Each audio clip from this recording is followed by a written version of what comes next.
Hi, my name is Julie. I am student teaching, or what they like to call demonstration teaching at WGU. It has been 1.5 months since preclinical experience, and they placed me into a 4th grade classroom with 26 students, which is about 8 more students than what I had during PCE. I actually met with my host teacher a few days before I started to introduce myself, get to know her, familiarize myself with the students in classroom, and also inform her about WGU's expectations and requirements. WGU sends a lot of information and resources, which could be a good and bad thing, because when you are starting student teaching, you are bombarded with all this information about what you have to do and the requirements for each part. All of it can feel very overwhelming, and even my host teacher felt that way. So we are just going to try to take it one step at a time. But she is super sweet, and I know it's going to be a really good experience. Some things I did to prepare was watch all the training videos, but even those videos weren't enough to really understand everything in order to plan it out.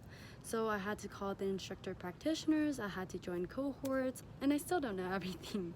On top of that, I made a Meet the Student Teacher letter right here. I made the crossword puzzle so that they get to interact with it a little more. Today was my first day in the classroom where I got to meet the students, and they are making me nervous because some of them are a little disrespectful to the teacher, but there's a lot of sweethearts in there too. So we'll see how it goes once I'm the one teaching. Wish me luck. This is my little plant for the next few months, and my teacher left a very sweet note to welcome me in. I remembered everyone's name. It took me 2 to 3 hours to remember, but that's pretty good because it's 26 kids. Good. Yeah, some people don't even it takes multiple days. One time, I accidentally called another kid a different name, but they never noticed. I was wondering why she never looked at me. There was an assembly. Everyone was sitting, but he just decided to just lay out. That's disrespectful for the speaker. So she went to him and was like, "That's not how you're supposed to be sitting in an assembly. Sit up," and then whenever she walked away, he would go back down, and then he would tell the other classmate to be like, "Oh, tell me when she's coming back," so that he could sit back up. And the other kid that was going like this, he wouldn't stop. She would tell him to have calm hands. He just kept doing it. I didn't want it to be my first day and it to be me that's disciplining, because I wanted to see how she would respond first and how the kids would respond to her. And I don't want to make a bad impression. In class, that same kid that was clapping did it again. But here's the thing. She clap or like smack his legs. smack the table, or like smack his hands, or go like... Yeah. He just does it so constantly that it's distracting. You need to stop. Like, that's not okay to do in the classroom. If you do it one more time, you need to step outside. He would look at her in the eyes and redo it. I'm like testing someone's patience? Yeah. You were that kid, huh? Yeah. I don't think I did it on purpose ever, though. It was just be like, I would just be doing it and I didn't know I was like doing it. And I wouldn't catch myself. No, but if the teacher's like, you need to stop, are you gonna look at her in the eyes and be like... Yeah, I never did that. That's when you know it's on purpose. Now it's making me scared, because once I start teaching and once I start recording it for my EdTPA and observations, I'm scared that it's gonna affect my performance. Because if I can't redirect it in the video, then it's proof that, like, I'm incapable of management within, like, that short video. But there's some nice kids. There was a kid who was like, while we were stretching, I was stretching in my seat, and she was like, "Miss Trin, you can stand up." I was like, okay. During the assembly, I was standing, and then she's like, "Miss Trin, you can sit down on that chair. You're a teacher too, you know?" Yeah. I'm just concerned because I am new. I don't know how it's gonna be once I step forward to teach, because I'm more stern, but at the same time, I'm new. So we'll see where the respect goes.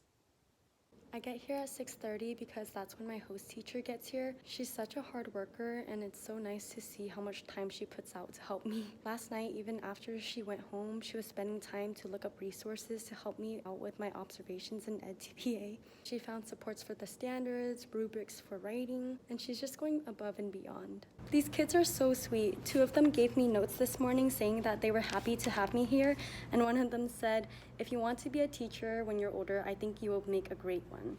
I haven't even taught them anything yet. They also gave me welcome gifts, including this little pufferfish that I put in my plant.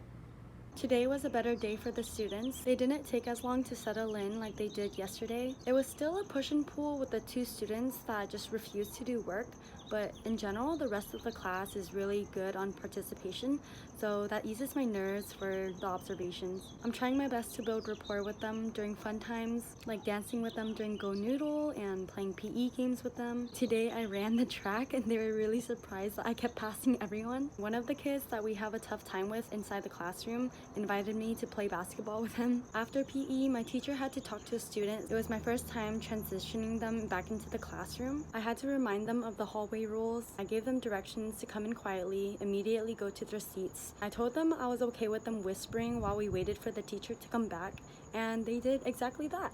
I even took that opportunity to play Never Have I Ever with them, and the teacher really liked that idea, so we're going to add it to our morning meeting tomorrow.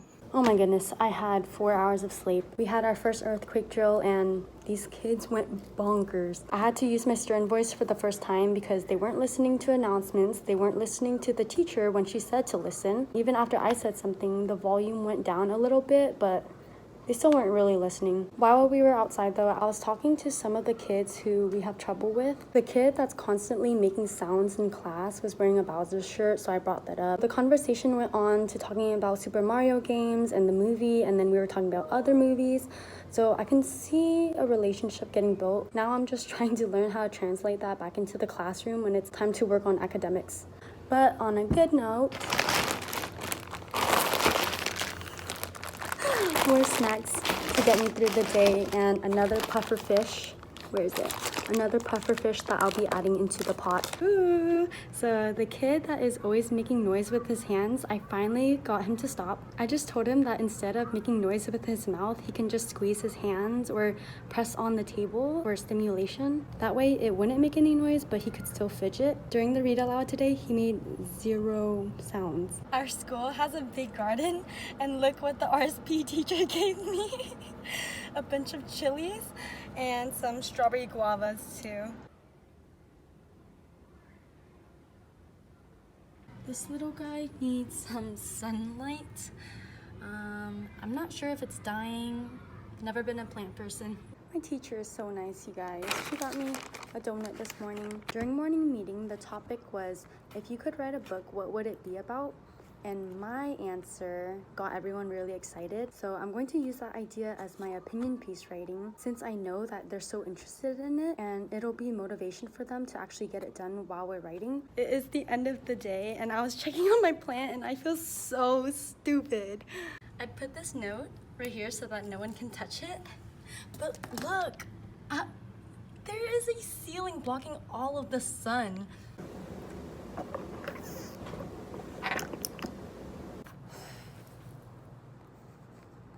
The kids were having a really rough morning today in terms of focusing and being respectful again. That kid that I thought I got a hold on was also pretty much ignoring whatever I said to him. Eventually I got him to turn around and he's doing a lot better, but it's a lot of repetitive reminders. It is Friday, so I'm sure that's why they're all squirmy. I'm in the little common corner. I just realized that I never really shared what I did with the kid. Did I? No, I did. But I have this little behavior chart. It's just like little points for him to keep track of how he's doing.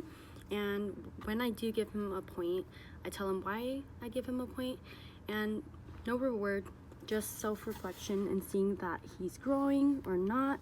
And I kind of remind him throughout the day, like, hey, you are at 6 points today, good job, like you are doing a lot better. But remember, we were trying to get up to 10 or more, because yesterday you got an 8, but you're doing better than you did Wednesday, which was a 5. So it's a lot of positive verbal reinforcement and letting him know that I am acknowledging his efforts. I used to work as a behavior technician, so a lot of the things that I'm working on with him, it came from that experience. Even though I go to him to remind him a lot, I also go to him to acknowledge the positive things or to talk about what he's learning. Like when he's listening to an audiobook, I'll ask him, what is it about? Like, I'm really interested in what he's reading. So showing that interest towards him, that way he doesn't associate me coming towards him as a consequence. So far it's working, and it's only been a week. There's a lot of progress, and even my teacher sees it a lot. She said whatever magic I'm sprinkling on him to keep it going. Man, I always look so beat up by the end of the day, or at least that's how I feel. Everything that we did after lunch was pretty easy. It was just independent work, an SEL lesson, PE, and then art. PE was actually really fun. I played tetherball with some of the kids. I did not go easy on them. There was one kid though who's gifted, and everyone's so nice to him. Whenever he's playing, there was telling other people to go easy or let him take a shot. So I let him win, and he was so excited. I kept joking with him that he was using his spidey senses because he was wearing a Spider-Man shirt, and he kept raving about it when they're in line. After PE, they're pretty loud, and it takes a while for them to transition from a high energy activity to just calming down. I'm glad that it's Friday and I finally get a weekend. I hope you enjoyed watching how my first week of demonstration teaching went. I will try my best to capture all the positive and negative emotions and experiences that come with it.